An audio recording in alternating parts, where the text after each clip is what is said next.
You have a sketchbook.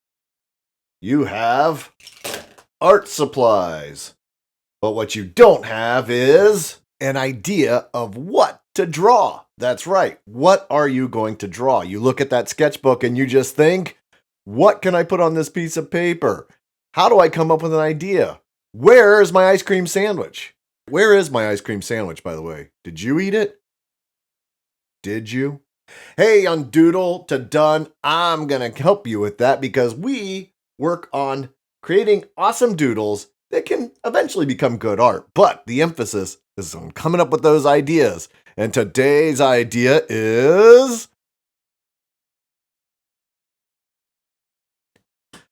alligators. That's right, alligators. Alligators are awesome animals. They're like, living dinosaurs, right? I mean, they've been on this planet for millions of years and they're just wicked eating machines. So let's start doodling some alligators.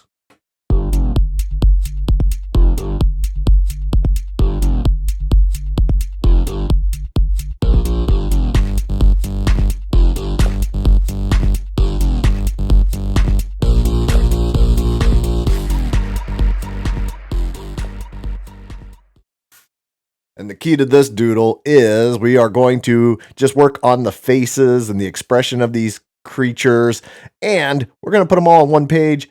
And what it's going to do is by drawing it on one page like this, you have to work with the space you're given. So you're going to fill in all those little areas with gator faces. That's right.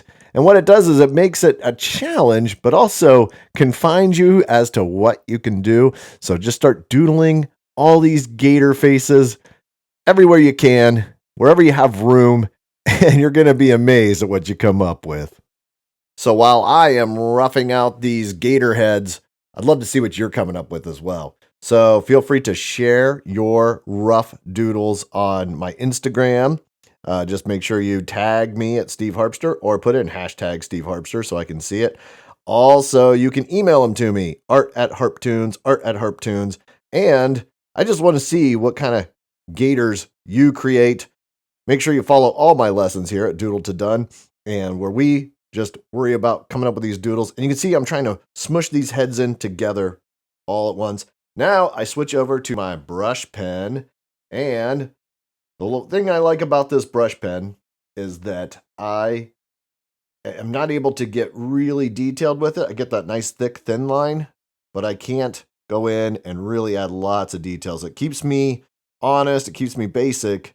And let's take a look at the brush pen I'm using in case you're interested in trying this for yourself. Here's what it looks like.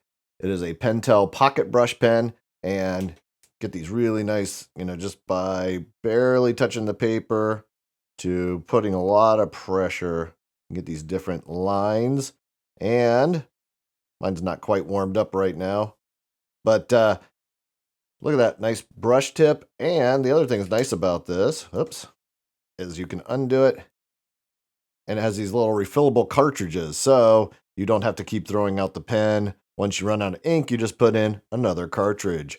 So my favorite brush pen, the Pentel Pocket Brush. Hey, let's see where can you get one of these? Where could you get one of these? Probably a lot of art stores, but if you don't want to go driving around looking for it, I found it on Amazon, so this is the box you're looking for, something like that. And according to Amazon, this is $12.71, and you get 2 refillable ink cartridges. So you'll see that I go through, even though it's a doodle, the rough blue line art isn't enough for me to just go off of. So I ink it in a bit just so I can see what it is that's going to come alive. So basically, that rough blue line is just a temporary idea of what the art could be.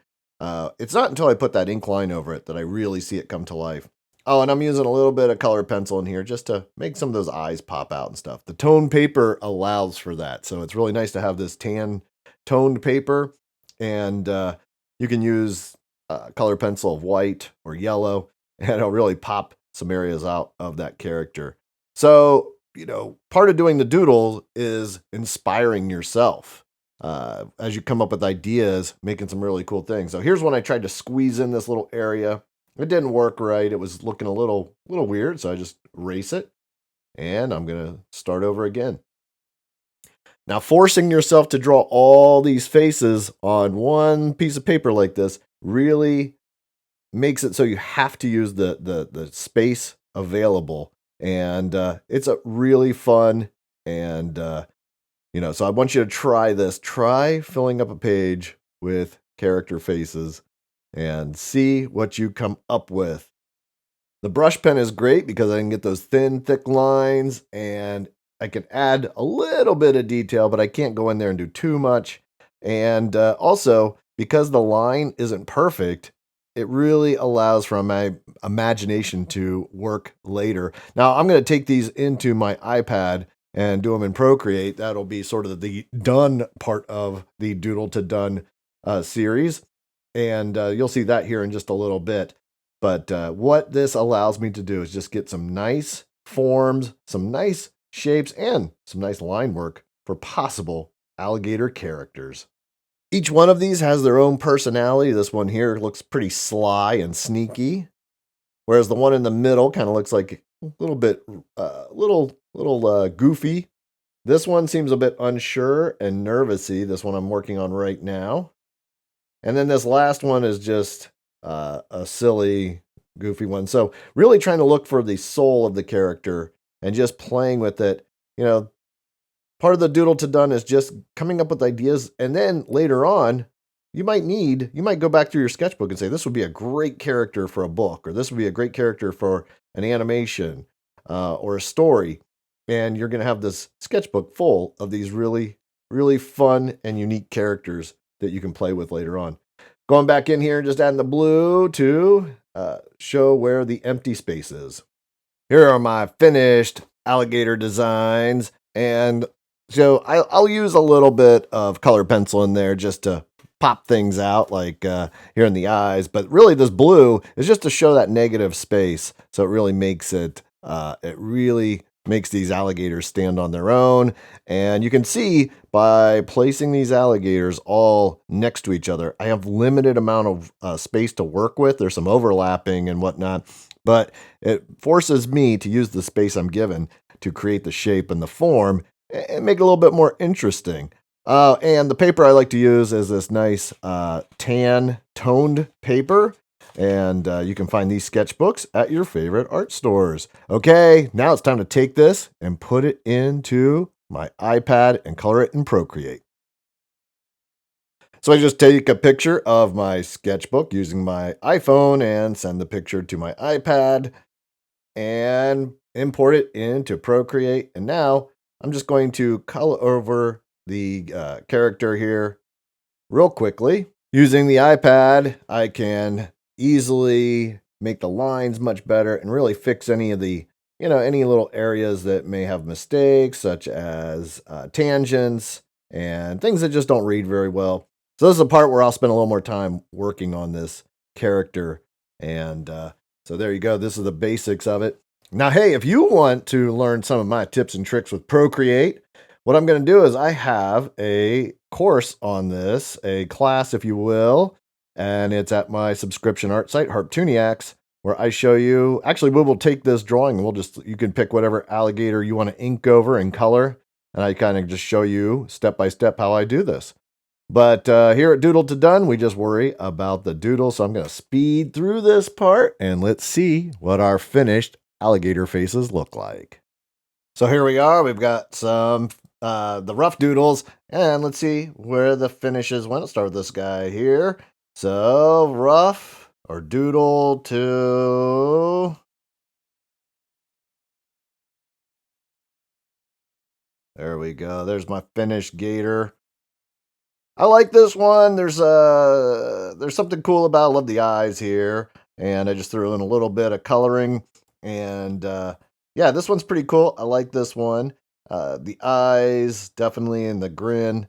Let's check out this one here, and this one I didn't bother coloring in. So if it's just not jiving with me, I'm not going to spend a lot of time on it. So I inked it, but I didn't color it in. What about this one here? This one is funny because I didn't like this one at first. And once I through the brush ink on it, I liked it better. But this one kind of does look a little bit too much like a T-Rex to me. But it does have it has a lot of the things I like. It has some of that personality that I like in characters. This one's got a nice little expression, and I really like the eyes. I think it all starts in the eyes and the mouth for me, as if this character is going to work. I went with more muted colors. So when I am coming up with my ideas for characters, one of the things I will do is also play around with the colors and see what kind of different coloring you can do. But this one I did a little more gray. I like to throw some purples in there and just some different colors. But let's see this one here in the middle. So this one I really like how the eyes kind of go two different directions. I think that's very gator-like to me, like the fact that a gator kind of has that sort of simple look where it's kind of can look, it's always looking for food and just kind of it has a sly look, but also has eyes that can kind of go two different directions in a way. So I like this one here. This one has a nice appeal. I also like the underbite, or is it overbite? Underbite, right? So the underbite where these teeth are poking up here. Okay, now I know there's a difference between alligators and crocodiles. So, I don't need to know what is what. I'm just using the term gator as a very simple form of, it could either be a crocodile or an alligator, whatever you want to draw. Okay, don't get technical with me. I know there's a difference. This one here has a very sly look. I just think this one was too similar to the others. I didn't bother coloring it in. Again, if I not really feeling it, I'm not going to spend a lot of time on it. So that is the whole point of the doodle. And, to come up with an idea, and then I throw some ink on it. And if it's just not reading the way I want, I'll go on to the next one. This isn't bad, but I still like this one a lot better. And of course, this one here. This one was one that I really enjoyed this one, even though it doesn't really look like a mean crocodile or alligator, and almost has a bit of a dragon look to it.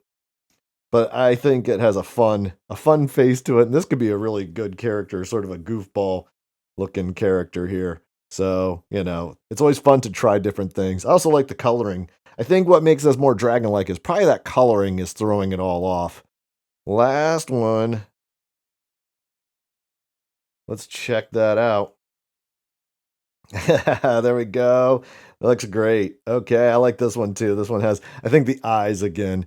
And each one of these very unique and different. We have all these different gators, and it's just fun to be able to look at them, and you'll have some really good character ideas. But the most important thing is now you have something to draw. Well, artists, I had a great time drawing these gators with you. I'd love to see what you came up with. So I'm really honest about that. I would love to see what you created. So share them on Instagram, hashtag Steve Harpster, or tag me there, or just email them directly to me, art@harptoons. I'd love to see what creatures you created. And just send me the rough doodle, and maybe I'll do a quick little draw over and kind of help you see what it could possibly become. Okay, everybody, take care. See you in the next video. Hey, I hope you enjoyed this video, and if you did, you're gonna love my subscription art site, HARPTOONIACS. Check it out in the link below.